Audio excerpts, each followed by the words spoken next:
In the early morning light, as the sun rises over the Gulf of Aden, the wind moves quietly across the plains of northern Somalia. It passes through acacia trees, over dry riverbeds, and into the ruins of once busy cities. The air carries echoes of market chatter, of poetry recited under starlit skies, of gunfire that once shattered the silence. This is Somaliland. To some, it is a region. To others, a memory. And to its people, it is a country that never disappeared, only waited. In May of 1991, amid the collapse of the Somali state, Somaliland made a decision that would reshape its destiny. Without international recognition, without foreign armies, and without grand declarations broadcast to the world, it restored its independence. This is the story of how that moment came to be, and why it still matters. The British Protectorate. To understand 1991, we must go back more than a century. In the late 19th century, as European powers carved spheres of influence across Africa, Britain established the British Somaliland Protectorate in 1884. Unlike colonies built for plantations or mineral wealth, British Somaliland served a strategic purpose, supplying meat to the port of Aden and guarding maritime routes. British rule here was relatively light. Local clan structures remained intact. Elders mediated disputes. Poetry and oral tradition preserved history. The colonial administration governed from a distance, leaving much of daily life unchanged. Meanwhile, to the south, Italian Somaliland developed under a very different colonial experience, more centralized, more intrusive, and more economically integrated with Italy's ambitions. Two Somali territories, two colonial systems, two political cultures. Independence and a rushed union. In June 1960, British Somaliland gained independence as a sovereign state. For 5 brief days, it existed as a recognized country. Then, driven by the dream of greater Somali unity, it voluntarily united with Italian Somaliland to form the Somali Republic. The union, however, was rushed. There was no binding referendum in the north. Legal frameworks were uneven. Power quickly concentrated in Mogadishu. Northerners, particularly in Somaliland, began to feel politically marginalized, economically neglected, and administratively sidelined. The promise of unity faded into frustration. Military rule and rising tensions. In 1969, General Mohammed Siad Barre seized power in a military coup. His regime promoted scientific socialism, centralization, and authoritarian control. Over time, dissent was crushed. Clan identities, officially outlawed, were manipulated behind the scenes. Resources flowed toward favored groups.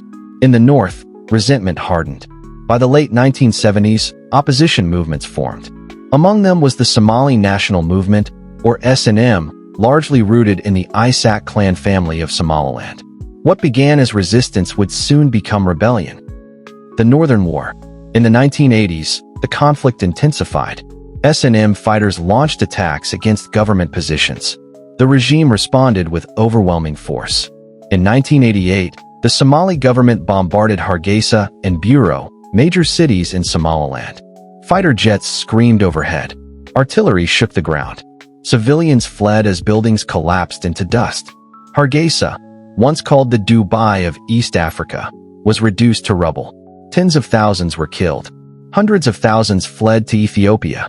Human rights organizations later described these actions as genocide-level atrocities. The bond between Somaliland and the Somali state was not merely strained, it was shattered. Collapse of the Somali state. By 1991, Siad Barre's regime was collapsing under pressure from multiple rebel groups. In January, Barre fled Mogadishu. The Somali state disintegrated almost overnight. In the south, chaos followed: warlordism, famine, and prolonged civil war. In the north, something different happened. The Burao Conference, May 1991. In May 1991, clan elders, SNM leaders, intellectuals, and community representatives gathered in Burao. There were no foreign mediators, no television cameras, no international observers. Under canvas tents and open skies, they talked. They spoke of mass graves, of burned cities, of broken trust. And then, after days of debate, they made a historic decision. On May 18, 1991, they declared the restoration of the independence of the Republic of Somaliland, reclaiming the borders of the former British protectorate. This was not a secession, they argued, but a reversal of a failed union. The declaration was met not with celebration alone, but with solemn resolve. Independence was only the beginning. Choosing peace over revenge. The most remarkable chapter came after the declaration. Somaliland was awash with weapons. Militias were powerful. Grievances ran deep. Yet instead of descending into factional warfare, Somaliland turned to traditional conflict resolution. Clan elders, the Gurdi, played a central role. They negotiated ceasefires, mediated disputes, and oversaw demobilization. From 1991 to 1997, a series of locally funded peace conferences took place: Burao, Berbera, Sheikh, and Barama. The Burao Conference of 1993 produced a hybrid political system, combining modern state institutions with traditional authority. No foreign peacekeepers, no UN trusteeship, just dialogue. It was slow, imperfect, but it worked. A different model of state building. Somaliland challenges many assumptions. It built peace before recognition, institutions before aid, stability without international intervention. While southern Somalia became the focus of global headlines, Somaliland quietly established elections, currency, security forces, and relative stability. This raises a powerful question. What if legitimacy comes not from recognition, but from consent, identity, memory, and choice? The 1991 restoration was not driven by abstract nationalism alone. It was shaped by memory, of colonial history, of unity's failure, and of violence endured. For Somalilanders, independence was not about isolation. It was about dignity, self-governance, and never again being ruled without consent. Today, Somaliland remains unrecognized internationally, despite meeting many criteria of statehood. Its story forces the world to confront uncomfortable truths about borders, legality, and whose voices matter in global politics. As night falls over Hargeisa, the city glows once more, not with fire, but with lights. Streets hum with life. Children play where ruins once stood.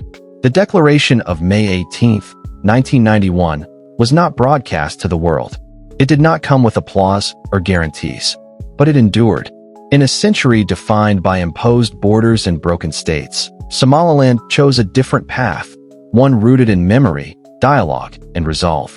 Whether recognized or not, its independence lives in practice, in peace painstakingly built, and in a people who decided that their future would no longer be written by collapse, but by choice.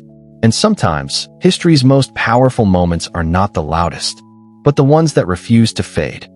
If you found this documentary meaningful, consider subscribing for more deep, cinematic explorations of history. And let us know your thoughts in the comments. Your perspective matters.